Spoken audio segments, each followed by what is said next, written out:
మన టాలీవుడ్ ఇండస్ట్రీలోకి ఎంట్రీ ఇచ్చిన ఒక కొత్త హీరోయిన్ వల్ల టాప్ పొజిషన్లో ఉన్న హీరోయిన్స్ అందరూ వాళ్ళ అవకాశాలని కోల్పోతున్నారంట తన వల్ల. ఇంతకీ ఎవరా కొత్త హీరోయిన్? ఆ టాప్ హీరోయిన్స్ ఎవరు? ఒక్కసారి ఒక లుక్ వేయండి. ఇప్పుడు లేటెస్ట్గా ఇండస్ట్రీలోకి అడుగుపెట్టిన శ్రీలీల ధాటికి ఎంతోమంది స్టార్ హీరోయిన్లు డిమాండ్ పూర్తిగా కోల్పోయి అవకాశాల కోసం బిక్కుమొహం వేసుకున్నారు. అలా శ్రీలీల దెబ్బకి షెడ్డుకు వెళ్లిన హీరోయిన్స్ లిస్ట్ ఇప్పుడు మనం చూడబోతున్నాం.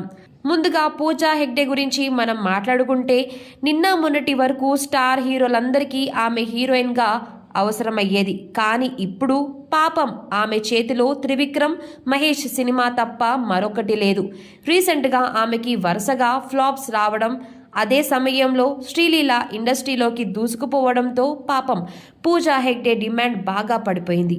విచిత్రం ఏంటంటే రీసెంట్గానే ఆమె పవన్ కళ్యాణ్ ఉస్తాద్ భగత్ సింగ్ సినిమాలో నటించబోతుంది అనే న్యూస్ వచ్చింది. ఆమెని మూవీ టీం సంప్రదించింది కూడా. కానీ రెమ్యునరేషన్ విషయంలో ఎక్కువ డిమాండ్ చేయడంతో శ్రీలీలని తీసుకున్నారు.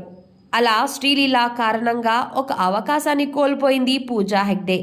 ఇక మొన్నటి వరకు స్టార్ హీరోయిన్గా ఒక వెలుగు వెలిగిన నేషనల్ క్రష్ రష్మిక అవకాశాలను కూడా శ్రీలీల గండికొట్టేసింది. ప్రస్తుతం ఆమె చేతిలో పుష్ప ది రూల్ అనే సినిమా మినహా మరొకటి లేదు. స్టార్ డైరెక్టర్స్ మరియు స్టార్ హీరోలు కూడా ఆమె కంటే శ్రీలీలనే బెటర్ చాయిస్గా అనుకుంటున్నారు.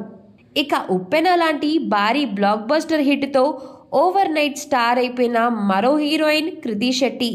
ఆ సినిమా తర్వాత ఈమె చేసిన శ్యామ్ సింగా రాయ్ మరియు బంగారాజు వంటి సినిమాలు సూపర్ హిట్స్ అయ్యాయి. కానీ ఆ తర్వాత చేసిన 3 సినిమాలు బాక్సాఫీస్ వద్ద భారీ డిజాస్టర్ అయ్యాయి.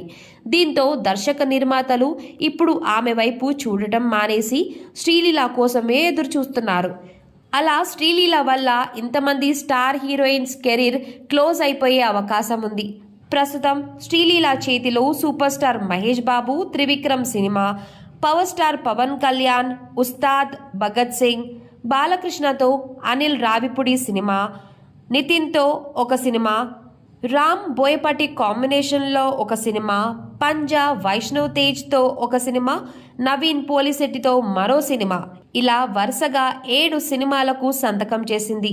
రాబోయే రోజుల్లో ఈమె మానియా ఇంకా ఏ రేంజ్లో ఉంటుందో ఆలోచించుకోండి.